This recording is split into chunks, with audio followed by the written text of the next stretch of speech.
말씀은 출애굽기서 40장 34절로부터 38절까지의 말씀입니다. 저 여러분이 한 절씩 교독한 후에 마지막 절을 함께 합독하시겠습니다.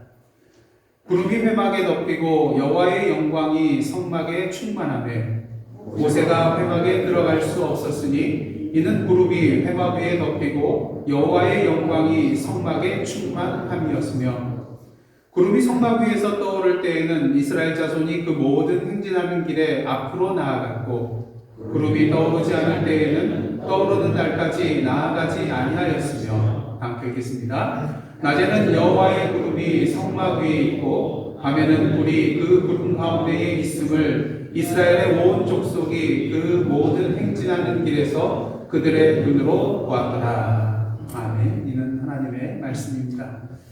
네, 오늘은 송년주일입니다. 그동안 2023년 다사다난했던 그런 한 해 지금까지 저희들을 주님의 사랑과 또 은혜로 인도하여 주시고 오늘 이 시간 마지막 날 또 마지막 주일에 주님 앞에 나와 예배드리게 하시고 또 함께 말씀을 나눌 수 있도록 인도하여 주신 하나님께 다시 한번 감사를 드립니다. 그동안 저희가 한 달여 동안 대강절과 또 성탄절을 맞이해서 그 절기에 관련된 그런 말씀을 함께 나누어서 한 달여 동안 저희가 출애굽기서의 말씀을 잠깐 중단을 하였었습니다. 그리고 이제 오늘 이 시간 마지막 주일을 맞이해서 다시 출애굽기서의 말씀을 나누게 되었는데요. 오늘 본문 말씀은 출애굽기서의 가장 마지막 부분입니다. 그래서 어떻게 보면요, 출애굽기서의 결론에 해당되는 부분이 오늘 본문 말씀이라고 할 수도 있을 것입니다. 지난번 저희가 마지막에 나눴던 장이 몇 장인지 기억 안 나시죠? 34장을 함께 다루었습니다. 근데 왜 34장에서 갑자기 또 40장으로 뛰어 넘어갔는가 좀 의아하실 분도 계실 텐데요. 출애굽기 34장 다시 한번 기억을 떠올리면은 금송아지 사건으로 말미암아서 하나님께서 진노하셨죠. 이스라엘 백성이 언약을 깨뜨렸기 때문인 것이죠.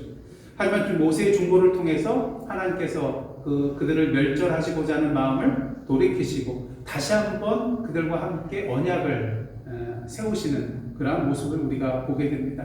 그래서 지난번에 설교 제목이 다시였습니다. 하나님께서 다시 이스라엘 백성들에게 기회를 주셨기 때문인 것이죠. 그리고 이제 35장부터 40장까지의 내용을 보시면요, 앞에 기록된 내용이 반복되어 나타나는 것을 보게 되는데요. 25장부터 31장까지 보시면 하나님께서 모세를 시내산으로 불러가지고 율법과 또 여러 그 내용에 대해서 말씀을 해주시는 것을 보게 됩니다. 그리고 이제 35장부터 40장은요, 이 하나님께서 시내산에서 모세에게 명하신 그 모든 것들이 어떻게 이스라엘 백성 가운데 실천되는가, 이행되는가를 보여주는 것이 35장부터 40장까지의 그런 말씀이라고 할 수가 있습니다. 근데 이 35장부터 40장의 내용을 보면 주로 뭐에 관한 말씀이냐면요, 성막에 관한 그런 말씀입니다. 여러분, 성막은 어떠한 장소입니까? 누가 임하시는 곳이에요? 네, 하나님께서 친히 임하시는 장소, 그곳이 바로 성막입니다. 그래서 모세와 이스라엘 백성은요, 하나님께서 아주 구체적인 그런 내용들을 제시를 해주셨거든요. 그래서 모세와 이스라엘 백성은 하나님이 주신 그런 말씀과 명령대로 성막을 이제 재료도 준비하고 또 만들어 나가는 것을 보게 됩니다. 그리고 오늘 본문 말씀처럼 이제 그 성막이 완성이 되어서 그 성막에 누가 임하시죠? 여호와 하나님께서 임하시는 것을 우리가 보게 됩니다. 34절 말씀 한번 보도록 하겠습니다. 다 함께 읽겠습니다. 시작. 구름이 회막에 덮이고 여호와의 영광이 성막에 충만하매. 아시다시피 구름은 무엇을 상징하는 거죠? 여호와 하나님께서 임재하신다는 것을 상징하는 것이 구름입니다. 그래서 출애굽기서의 내용을 보면요, 계속해서 구름이 등장하는 것을 우리가 보게 됩니다. 특히 출애굽기 24장을 보시면 하나님께서 이스라엘 백성들과 피의 언약, 그러니까 첫 번째 언약을 맺으신 거죠. 그 피의 언약을 맺으신 다음에 하나님께서 율법과 계명을 주기 위해서 모세로 하여금 시내산으로 올라오게 합니다. 근데 그때 구름이 산을 가리고요, 여호와의 영광이 시내산에 가득한 것을 우리가 보게 되죠. 그러니까 다시 말해서 오늘 본문에 나타나 있는 구름과 또 여호와의 영광으로 하나님께서 임재하신 것을 나타내는 것이 이미 그 이전에서도 있었다는 거예요. 하지만 오늘 본문에 나타나는 구름과 하나님의 영광이 충만한 것은요, 그 앞에 24장의 그런 사건과는 한 가지 차이가 있는 것을 우리가 볼 수 있게 됩니다. 그 차이는 뭐냐면요, 하나님의 임재의 장소가 다르다는 거예요. 출애굽기 24장에서는 하나님께서 어디에 임재하셨죠? 예, 시내산에 임재하셨습니다. 하지만 오늘 본문에는 어디에 임재하셨죠? 성막에 임재를 하셨다는 것입니다. 이 시내산과 성막의 차이는 뭘까요? 시내산은 고정되어 있는 곳이에요. 하지만 성막은 움직입니다. 이동을 합니다. 다시 말해서 고정된 것과 이동하는 장소의 차이를 우리가 볼 수 있다는 것이죠. 이는 우리에게 무엇을 의미한다고 할 수가 있겠습니까? 하나님께서는요, 어떤 고정된 한 장소에만 머물러 계시는 그런 분이 아니라 오늘도 우리의 삶 가운데 임재하여 주시어서 우리와 동행하여 주시고 인도해 주시는 분이 바로 우리 여호와 하나님이시라는 것입니다. 그리고 이런 하나님의 동행은요, 그냥 단순한 동행이 아니에요. 36절로부터 38절 말씀 한번 보도록 하겠습니다. 제가 봉독해 드리겠습니다. 구름이 성막 위에서 떠오를 때에는 이스라엘 자손이 그 모든 행진하는 길에 앞으로 나아갔고, 구름이 떠오르지 않을 때에는 떠오르는 날까지 나아가지 아니하였으며, 낮에는 여호와의 구름이 성막 위에 있고 밤에는 불이 그 구름 가운데에 있음을 이스라엘 온 족속이 그 모든 행진하는 길에서 그들의 눈으로 보았더라. 이를 통해서 우리는요, 하나님의 동행이라는 것은 단순히 그냥 우리와 함께 걸어가는 그러한 동행이 아니라 이끄시는 동행이라는 거예요. 앞서가시는 동행이라는 거예요.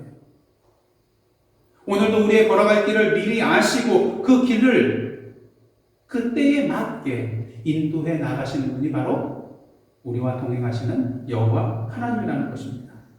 그리고 이런 여호와 하나님의 동행은요, 밤낮을 가리지 않습니다. 우리가 누군가 동행할 때 어떻습니까? 잘 때는 동행하지 못하죠. 그냥 자야죠. 옆에 사람이 어떻게 되는지 알지도 못합니다. 그냥 쿨쿨 자게 되죠. 하지만 여호와 하나님께서 그러한 하나님이 아니시라는 것이죠. 낮이든 밤이든 쉬지 않고 계속해서 지속적으로 우리와 함께 하시는 동행이라는 것입니다. 그렇게 낮에는 구름이 성막 위에 있고요. 밤에는 불이 구름 가운데 있으면서 온 이스라엘 족속들이 행진하면서도 그것을 하나님의 임재를 분명히 볼 수 있게 되었다는 것이죠. 그러니까 여러분이 잘 아시는 시편 121편을 보시면요, 시편 기자는 이런 하나님에 대해서 이렇게 고백을 하고 있습니다. 4절로부터 8절인데요. 이스라엘을 지키시는 이는 뭐 하지 않는다고요? 졸지도 아니하시고 주무시지도 아니하시리로다. 여호와는 너를 어떻게 하시는 분이라고요? 지키시는 이시라. 여호와께서 내 오른쪽에서 내 그늘이 되시나니 낮의 해가 너를 상하지 아니하고 밤의 달도 너를 해치지 아니하리로다.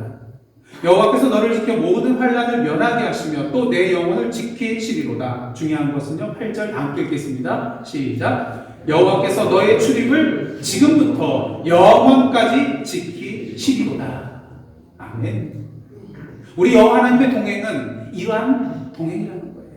지금부터 영원까지 우리를 놓지 아니하시고 주무시지도 아니하고 졸지도 아니하시고 모든 환난으로부터 우리를 지켜 보호하여 주시는 그런 여호와 하나님의 동행하심이라는 것이죠.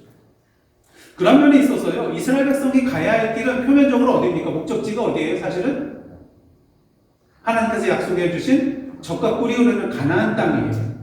하지만 궁극적으로 하나님의 백성으로서 그들이 가야 할 길은 무엇이냐? 그곳이 가나안 땅이 되었든 다른 땅이 되었든 어디가 되었든 하나님의 임재와 인도하신 가운데 살아가는 길이 그들의 궁극적인 삶의 길이어야 된다는 것을 우리는 분명히 보게 된다는 것입니다. 왜? 만약 이스라엘 백성들이 가나안 땅으로 들어갔다 칩시다.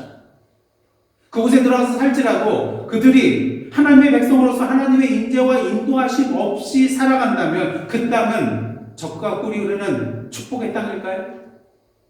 아니라는 것이죠. 저주와 멸망의 땅에 지나지 않는다는 것입니다. 여러분 그거 아세요? 우리가 서 있는 이 땅이 축복의 땅이 되는 것은 그 땅 자체가 축복을 받았기 때문이 아니라 그 땅에 서 있는 우리가 축복을 받은 자이기 때문에 축복의 땅이 된다는 거예요. 근데 우리 자꾸 뭘 원하네요? 내가 그냥 축복의 땅을 마련해주면 오늘 에덴 동산을 만들면 내가 그냥 거기 가서 살겠습니다. 이런 생각을 한다는 거죠. 그게 아니라는 거예요. 하나님으로부터 내가 축복을 받았기 때문에 내가 서 있는 그곳이 축복의 땅이 된다는 것을 우리는 분명히 알아야 된다는 것이죠.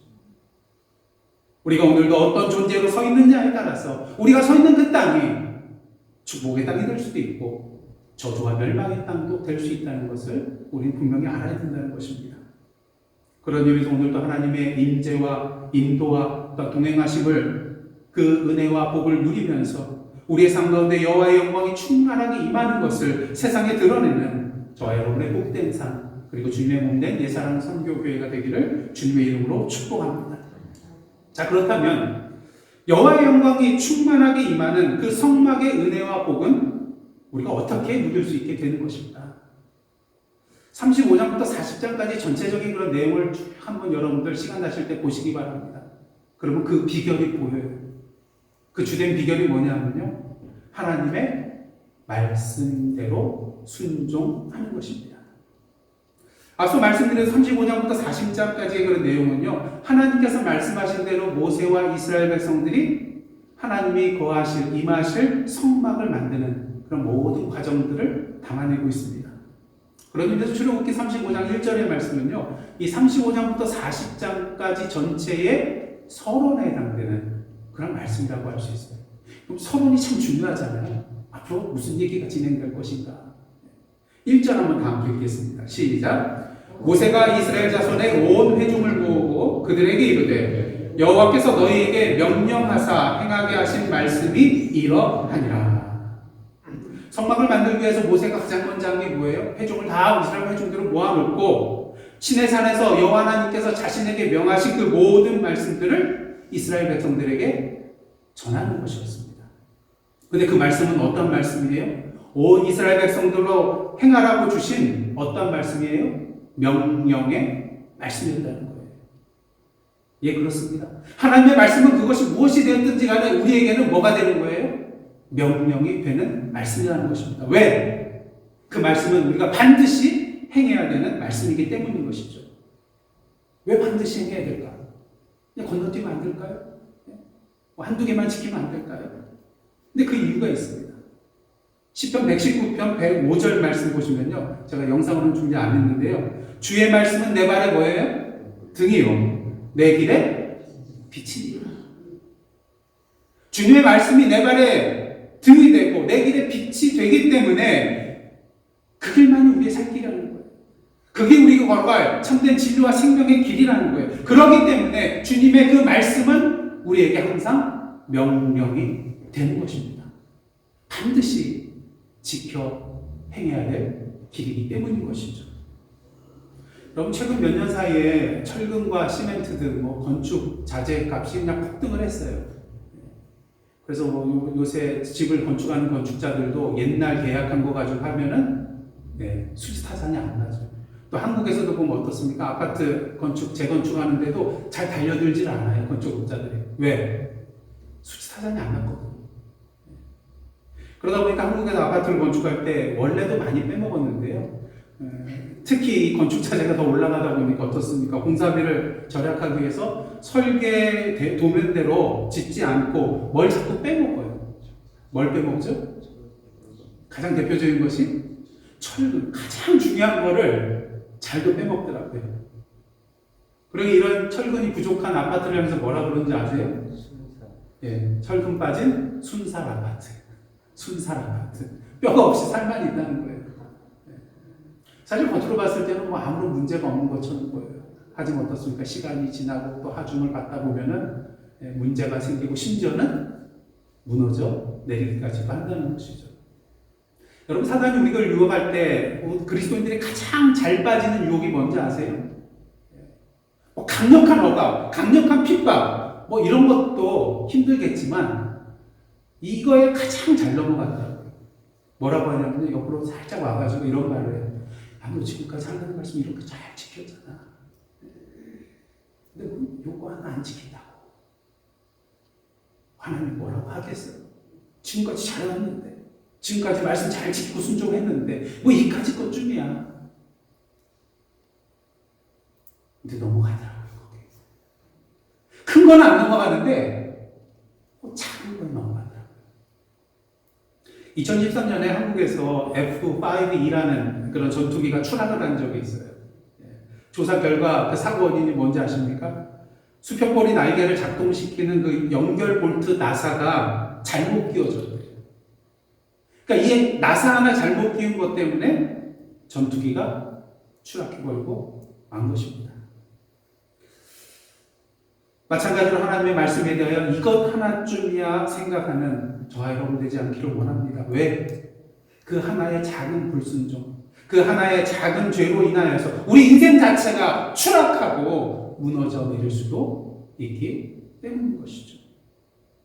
자, 그렇다면 이스라엘 백성들은 모세를 통하여 주신 그 하나님의 말씀, 그 명령에 대하여 어떻게 반응하였을까? 출애굽기 39장 32절로부터 33절 상반절 그리고 42절 43절 한번 보도록 하겠습니다. 먼저 32절 33절입니다. 이스라엘 자손이 이와 같이 성막 곧 회막의 모든 역사를 마치되 어떻게 마쳤냐면요, 여호와께서 모세에게 명령하신 대로 다 행하고 그들이 성막을 모세에게 가져왔으니. 그다음 42절 43절이에요. 여호와께서 모세에게 뭐한 대로요? 명령하신 대로 이스라엘 자손이 모든 역사를 마침에 모세가 그 마친 모든 것을 본즉 여호와께서 뭐한 대로요? 명령하신 대로 되었으므로 모세가 그들에게 축복하였더라. 예, 모든 것이 다 여호와께서 명령하신 대로 다 이루어졌습니다. 시간 나실 때 한번 보세요. 얼마나 디테일하게 하나님께서 말씀하셨는데, 하고 이거 그냥 넘어가면 되지 않겠는가? 이거 빼면 좀 어떻겠는가? 그렇게 생각할 수 있는 여러 요소들이 많이 있습니다. 하지만 그럼에도 불구하고 모세와 이스라엘 백성은 여호와의 명령대로 다 행하였다는 것이죠. 또한 오늘 본문이 들어있는 출애굽기서 40장 1절로부터 15절을 보시면요, 하나님께서 마지막으로 성막을 세우는 일에 대해서, 또 성막에 필요한 기구를 두는 일에 대해서, 또 아론과 그의 아들들을 물로 씻는 등 이러한 명령들을 내리시는 것을 우리가 보게 됩니다. 그 이 명령에 대해서 모세가 어떻게 하였는가? 40장 16절 말씀 함께 읽겠습니다. 시작. 모세가 그같이 행하되 곧 여호와께서 자기에게 명령하신 대로 다 행하였더라. 예, 명령하신 대로 다 행하였습니다. 그리고 이 말씀에 대해서 17절로부터 34절까지의 그 내용을 보시면요, 계속해서 동일한 표현이 7번이나 나오는 것을 보게 됩니다. 19절, 21절, 23절, 25절, 27절, 29절, 32절인데요. 끝부분에 동일한 표현이 계속 등장합니다. 다 함께 읽겠습니다. 시작. 여호와께서 모세에게 명령하신 대로 되니라. 빠짐없이 그 디테일 하나하나 다 섬세하게 다 지켜 행했다는 것이죠. 이에 여호와 하나님께서 그들이 만든 성막의 영광으로 임하시게 됩니다. 물론 여호와께서 이 성막에 임하신 것은요, 단지 하나님의 말씀대로 그 성막이 다 만들어졌기 때문만은 아닙니다. 하나님께서 그 완성된 성막만 보신 것이 아니라 그 성막이 지어지는 모든 과정을 통해서 당신의 백성 이스라엘 백성들의 마음의 중심이 도대체 어디 있는가를 분명히 보실 수 있기 때문이었던 것이죠. 아시다시피 우리의 행동은 어디에서 나옵니까? 우리의 생각이나 마음에서 나오는 거죠. 그렇기 때문에 마음이 없을 때 우리는 움직이지 않아요. 돈 1억을 갖다 줘도 내 마음이 안 맞으면 거절해요. 물론 그렇게 거절할 만한 사람이 몇이나 될지는 모르겠지만요, 일단은 마음이 없으면요 뭐든지 안 하게 됩니다. 움직이지도 않습니다. 출애굽기 35장을 보시면요, 모세가 이스라엘 백성에게 하나님의 명령, 하나님의 말씀을 전할 때 이러한 말을 하는 것을 보게 됩니다. 35장 5절인데요. 너희의 소유 중에서 너희는 여호와께 드릴 것을 택하되 어떤 사람이요? 마음에 원하는 자는, 마음에 원하는 자는 누구든지 그것을 가져다가 여호와께 드릴지니 곧 금과 은과 녹과에서 여러 가지를 말하는 것을 우리가 보게 됩니다. 이를 통해서 우리가 알 수 있는 건 무엇입니까? 하나님께서 궁극적으로 원하는 것은 이스라엘 백성들이 그냥 말씀대로 성막 짓는 것 그 자체를 원하시는 것이 아니라 그것을 위하여 그들이 얼마나 자원하여 마음을 쏟아서 그것을 하느냐, 이것을 보시고자 했다는 것이죠. 그렇다면 이스라엘 백성들은 이렇게 성막을 완성하는 데 있어서 하나님의 말씀에 대해서 어떻게 하였을까? 35장 21절, 22절, 그리고 29절 한번 보도록 하겠습니다. 마음이 어떻게 된 자요? 감동된 모든 자. 그리고 뭐 하는 사람이요? 자원하는 모든 자.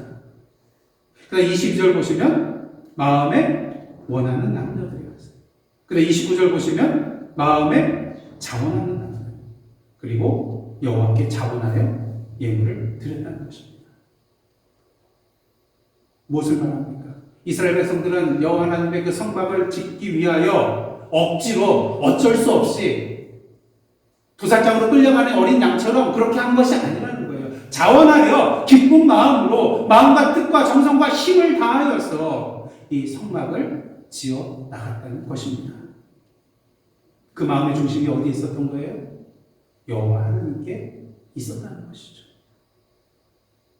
우리가 누군가에게 선물을 줄 때 그래도 마음이 더 가는 사람, 더 사랑스러운 사람 어때요? 선물을 준다 할 때 더 정성껏, 더 가치 있는 것 준비를 하게 됩니다. 이스라엘 백성이 바로 그랬다는 것이죠. 또한 이스라엘 백성들이 이렇게 예물을 드릴 수 있었던 이유는요, 여호와 하나님께서 그들을 애굽 땅에서 구원하여 주신 구원의 하나님이며 또한 자신들이 가지고 있는 그런 모든 물질이 다 하나님으로부터 온 것임을 알고 있었기 때문인 것입니다. 출애굽기 12장을 보시면 어떻습니까? 출애굽 당시 하나님께서 이스라엘 백성들에게 애굽 사람들로부터 은혜를 받게 해가지고요, 이스라엘 백성들이 애굽 사람들에게 요구하는 것 무엇이든지 은금이나 폐물이나 옷가지든지 뭐든지 요구하면 그들로부터 다 얻어낼 수 있었어요. 하나님께서 은혜를 주셔서. 자, 그런 의미에서 이스라엘 백성들이 성막 건축을 위하여 드린 예물은 사실상 누구로부터 온 거예요? 하나님으로부터 온 거라는 거죠. 원래부터 내게 아니었다는 거예요.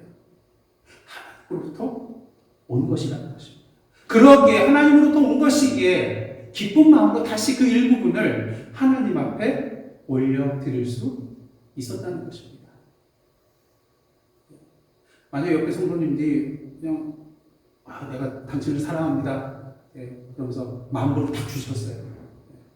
근데 이분이 갑자기 사정이 생겨가지고 한 1,000불 정도가 필요한데 어떡하지 이러고 계시면 여러분 어떻게 하겠습니까? 내 돈인데 100불만 드려도 될까요? 이럴 분 안 계실 거예요. 5,000불이라도 드리겠죠. 왜? 그분이 만불 주셨잖아요. 우리가 오늘도 하나님께 예물 드리는 마음이 이런 마음이어야 된다는 거죠. 내 거를 하나님께 드리는 게 아니라 모든 것이 하나님께로부터 왔기 때문에 다시 그 일부를 하나님께 올려 드리는 겁니다. 그러니 기쁜 마음으로 할 수 있죠. 왜? 세상적으로 따져도 수지타산이 많잖아요. 아직 나에게 남는 것이 있잖아요. 하나님이 다 가져가시지 않았잖아요. 하나님 오늘도 하나님 앞에 예물 드릴 때에 아까운 마음, 그러한 마음으로 드리는 것이 아니라 자원하는 마음으로, 기쁜 마음으로 드리는 저와 여러분의 예물의 시간이 되시기를 원합니다. 이처럼 하나님께 드리는 건 궁극적으로 내 것을 드리는 것이 아니라 하나님의 것을 다시 드려 나가는 것입니다. 그리고 마지막으로 이스라엘 백성들이 이렇게 하나님께 예물을 기꺼이 드릴 수 있었던 이유는요, 성막 건축의 목적이 무엇입니까? 누구의 임재를 바라는 거예요? 하나님의 임재를 바라는 거잖아요. 다시 말해 성막 건축의 목적을 제대로 알고 그 목적이 자신의 삶에 있어서 가장 가치 있고 소중하다는 것을 그들이 알았기 때문에 이렇게 예물을 기꺼이 드릴 수 있었다는 것입니다. 여러분 한번 생각을 해보시면 여러분의 삶에 있어서 가장 중요한 것은 무엇입니까? 물론 그리스도인으로서 주님이 되셔야 되겠지만 주님을 빼고 그 다음으로 중요한 게 뭐가 있습니까? 나 자신일 수도 있겠고요, 가족일 수도 있겠고요. 그렇다면 그 대상을 위해서 나머지 내가 가지고 있는 모든 것들을 다 내어놓을 수 있나요? 만약 내어놓을 수 있다면 가장 중요한 대상이 아니에요. 만약 나의 아내가 가장 소중한 존재라면 내 목숨까지도 내 재산까지도 다 내려놓고 붙잡아야죠.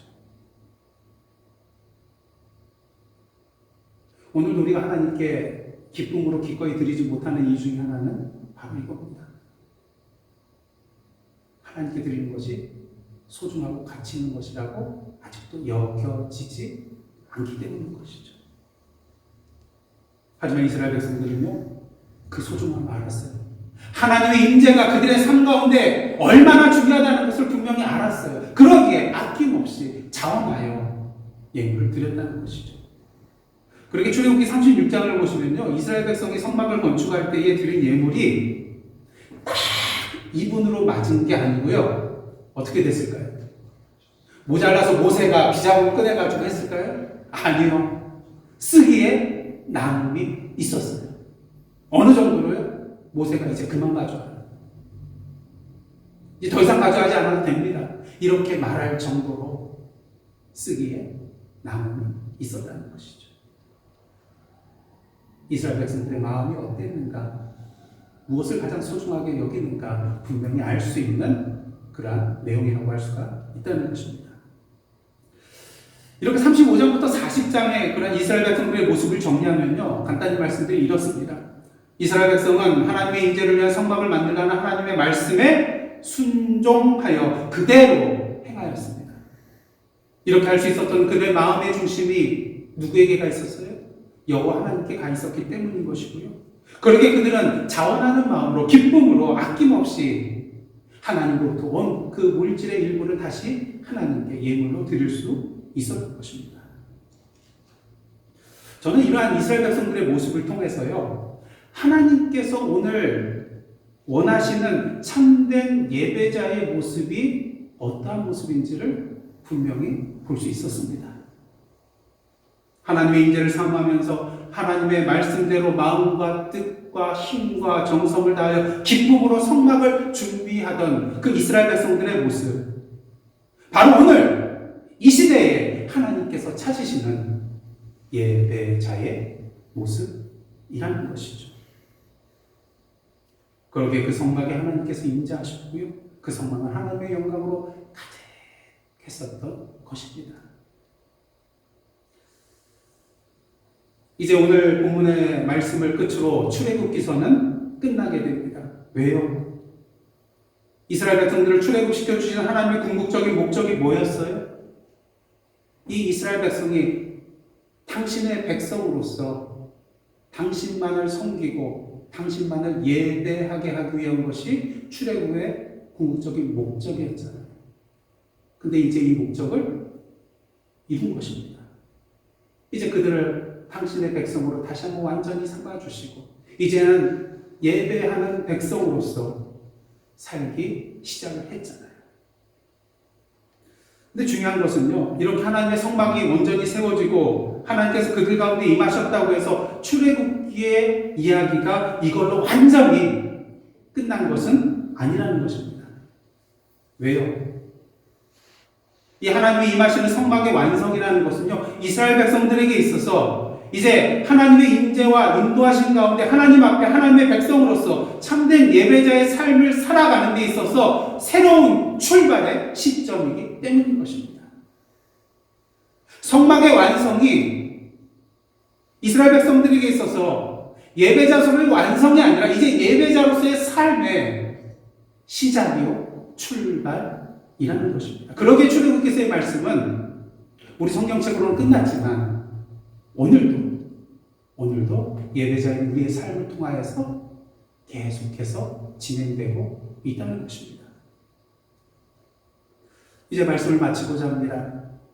2023년 여호와의 영광이 충만하게 임하는 그런 임재와 인도와 동행의 삶 사셨습니까?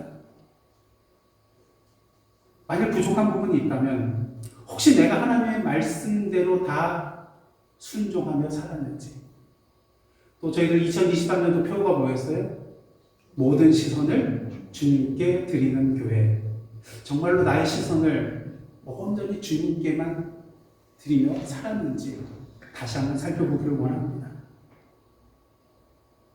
그러게 오늘도 주님께서 임하시는 성막을 말씀대로 준비하는 저와 여러분 되시기를 원합니다. 물론 출애굽기서의 말씀에 나오는 그 성막, 그 재료대로, 그 순서대로, 그 놓는 위치대로 다 똑같이 그 당시의 성막을 또 만들라는 말씀은 아닙니다. 그렇다면 오늘의 성막은 도대체 무엇일까요? 사도 바울은 이러한 말을 합니다. 고린도전서 3장 16절입니다. 다 함께 읽겠습니다. 시작. 너희는 너희가 하나님의 성전인 것과 하나님의 성령이 너희 안에 계시는 것을 알지 못하느냐. 다음 에베소서 2장 20절부터 22절입니다. 다 함께 읽겠습니다. 시작. 너희는 사도들과 선지자들의 터 위에 세우심을 입은 자라. 그리스도 예수께서 친히 모퉁이 돌이 되셨느니라. 그의 안에서 건물마다 선교를 연결하여 주 안에서 성전이 되어가고 너희도 성령 안에서 하나님이 거하실 처소가 되기 위하여 그리스도 예수 안에서 함께 지어져 갑니다. 앞에서 말씀드렸다시피 하나님께서 임하시는 성막, 성전은 눈에 보이는 어떤 특별한 장소 한 곳으로 한정된 것이 아닙니다. 오늘도 주님께서는 성령님을 통하여서 우리에게 임하여 주시고 동행하여 주셔서 우리의 삶의 가장 중심부에 오셔서 우리를 인도하여 주시고 동행하여 주시고 지켜주시고 능력으로 역사하시는 분이기 때문인 것입니다. 그리고 오늘도 우리의 삶 가운데 하나님께서 우리가 동행하여 주기 임재하고 계시다면 그곳이 바로 오늘의 뭐예요? 성막이요 성전이 되는 것입니다. 우리 예산한 선교교회 미국 교회 빌려서 렌트해서 예배를 드리고 있어요. 그럼 미국 교회 이 교회만 하나님이 임하시는 곳인가요? 아니잖아요. 우리에게 성전이 없어도 우리는 성전이에요. 아니 성전이 아닌데 왜 성전이에요? 성전이 없는데 왜 성전이에요? 우리 자신들이 성전이에요.